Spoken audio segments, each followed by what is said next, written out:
Hello दोस्तों, Niranjan Sharma officers में आपका स्वागत है। आज हम लोग सॉल्व करते हैं इन्फोसिस में आए हुए 5 सूडो कोडिंग क्वेश्चंस और ये हमारा सेट 4 है। इससे पहले मैं सेट 1, 2, 3 ऑलरेडी अपलोड कर चुका हूं अपने चैनल पे, वहां पे जाकर के आप विजिट कर सकते हैं और कंटेंट पसंद आए तो चैनल को सब्सक्राइब कर सकते हैं। आइए सॉल्व करते हैं। तरीका वही होगा कि आप पहले क्वेश्चन को पॉज करेंगे, पहले खुद से आंसर को सोचेंगे, फिर मेरे आंसर से मैच कराएंगे। मैच करता है तो तुरंत जम कर जाएंगे अगले क्वेश्चन पे, और नहीं मैच करता है तो आप देखेंगे कि मैंने कैसे समझाया है और आपने कहाँ गलती करी है। ठीक है, तो आइए चलिए स्टार्ट करते हैं। तो यहाँ पे हमारे पास 3 वेरिएबल हैं। एक वेरिएबल ए है जिसकी वैल्यू कितनी है आप देख सकते हैं 6 है, बी है जिसकी वैल्यू 3 है, सी है जिसकी वैल्यू 2 है। तो सबसे पहले हमने कहा बी बड़ा है ए से, मतलब 6 बड़ा है 3 से। ये बात सही है, तो ये कंडीशन तो ट्रू है भाई। तो अगले को चेक करेंगे। फिर चेक किया ए बड़ा है सी से, मतलब 2 बड़ा है, सॉरी ए का मतलब कितना 6 बड़ा है किससे, सी से। सी का मतलब 2 से, ये भी बात सही है। फिर एंड लगा हुआ है। ठीक है, सी बड़ा है, सी का मतलब क्या 2 बड़ा है बी से, बी का मतलब 3। ये बात गलत हो गई, मतलब ये वाली जो कंडीशन थी ये कंडीशन फेल हो गई। तो आपको पता है कि अगर एक भी कंडीशन फॉल्स होती है एंड में तो ये कंडीशन फिर ये रिजल्ट आता है फॉल्स। इसका रिजल्ट आएगा फॉल्स। इफ फॉल्स मतलब ये वाले सेक्शन में आएगा। अब ए की वैल्यू कितनी थी, तो ए की वैल्यू थी, जो भी ए की वैल्यू थी 6, वहां पे क्या चलेगी बी की वैल्यू, तो बी की वैल्यू 3 + 1 मतलब 4। तो अब ए की वैल्यू कितनी थी 6, सॉरी ए की वैल्यू थी 6, जो हो गई है अब कितना 4। अब बी की वैल्यू कितनी है 3 और सी की वैल्यू कितनी है 2, तो 4 3 7 2 9, तो 9 इज द राइट आंसर। ठीक है, आसान क्वेश्चन था ये। बढ़ते हैं अगले क्वेश्चन की तरफ। ठीक है, ये क्वेश्चन क्या कर रहा है, इस क्वेश्चन में कुछ वेरिएबल्स दिए गए हैं, जे है के है जो दिए गए हैं, तो आप इसको इस तरीके से सॉल्व करने की कोशिश करिए। आई बनाइए, आई भी है ना, जे भी है और के भी है और आउटपुट भी है, इस तरीके से बनाने की कोशिश किया करिए। ठीक है, तो आई की वैल्यू कितनी है, आई की वैल्यू है स्टार्टिंग वैल्यू है 1, जे की वैल्यू कितनी है 1, के की वैल्यू कितनी है 1। ठीक है, चलना कहाँ तक है 5 तक। अंदर आया, प्रिंट करो के, तो आउटपुट के अंदर क्या प्रिंट होगा, के की value that is 1 and J equal to J plus 1। तो जे कितना हो गया, जे हो गया जे की वैल्यू तो 1 थी, अब कितनी हो गई 2। के इक्वल टू के इंटू जे, तो इन दोनों को मल्टीप्लाई करना है, तो 2 इंटू 1 मतलब 2 हो गया। ठीक, फिर लूप चली तो आई की वैल्यू कितनी हुई 2, ये पर करा प्रिंट करो 2, तो प्रिंट करा 2 को। ठीक है, तो दो दो के तो मैच कर गए, ये 2 मैच कर गए। अब अगले में देखना है कि तीसरे मैच से हम समझ जाएंगे। ठीक है, अब क्या करना है, यहाँ 2 प्रिंट होने के बाद जे इक्वल टू जे प्लस 1 कितना हो गया 3, के इक्वल टू के इंटू जे, तो 2 इंटू 3 को मल्टीप्लाई कर दीजिए, हो गया 6। अब ये कितना हो गया, आई की वैल्यू हो गई 3, प्रिंट के, तो के की वैल्यू कितनी है 6। तो अब ये तीसरे से तीसरा मैच करके आगे मेरे ख्याल से बढ़ने की जरूरत ही नहीं है। जब 3 तक मैच कर गया इसका मतलब ऑप्शन नंबर ए सही है। तो मेरे ख्याल से आपको ये बात समझ में आई होगी। ठीक है, अगले क्वेश्चन की तरफ बढ़ते हैं। आसान क्वेश्चन है। यहाँ कह रहा है कि अगर a की वैल्यू 10 है, b की वैल्यू 6 है, तो इसका इस जो हमारे पास फंक्शन लिखा हुआ है इस फंक्शन का आउटपुट क्या होगा। तो एकदम आसानी से आप कर सकते हैं। यहाँ पर भी लूप का केस है, बिल्कुल वैसे ही बनाइए। कौन कौन वेरिएबल इस्तेमाल हो रहे हैं, a, b और टेम्प।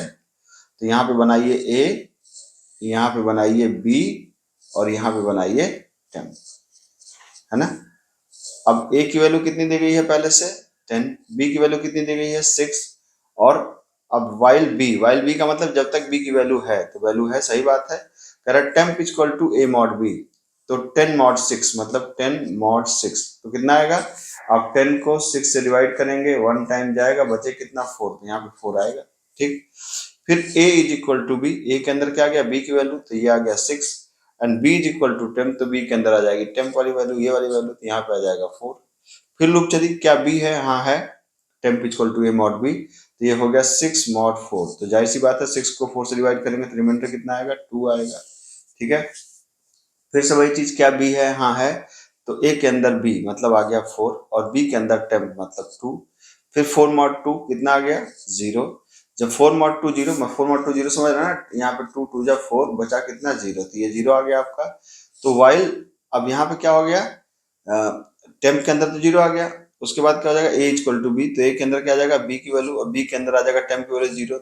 अब फिर जब लूप चलेगी वाइल b, तो इस बार b हो गया 0, 0 होते ही लूप क्या हो जाएगी, फेल हो जाएगी।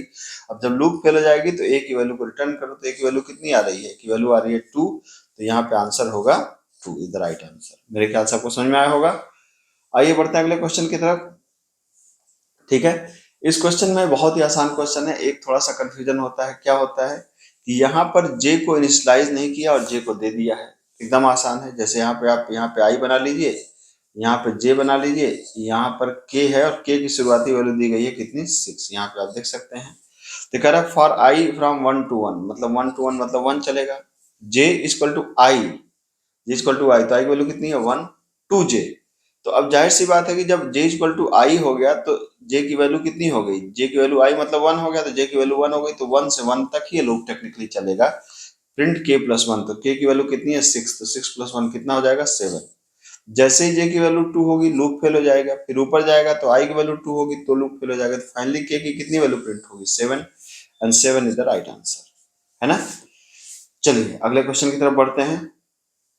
ये क्वेश्चन क्या कहता है, ये कहता है कि हमारे पास एक वेरिएबल है ईएमपी नंबर जिसकी वैल्यू 101 है और एक सैलरी है 0, ठीक है। तो ये कह रहा है ईएमपी नंबर इक्वल टू 501 यहाँ पर, और फिर salary equal to salary plus 100 display salary. आप सोचिए इसका आंसर क्या होगा, ठीक है।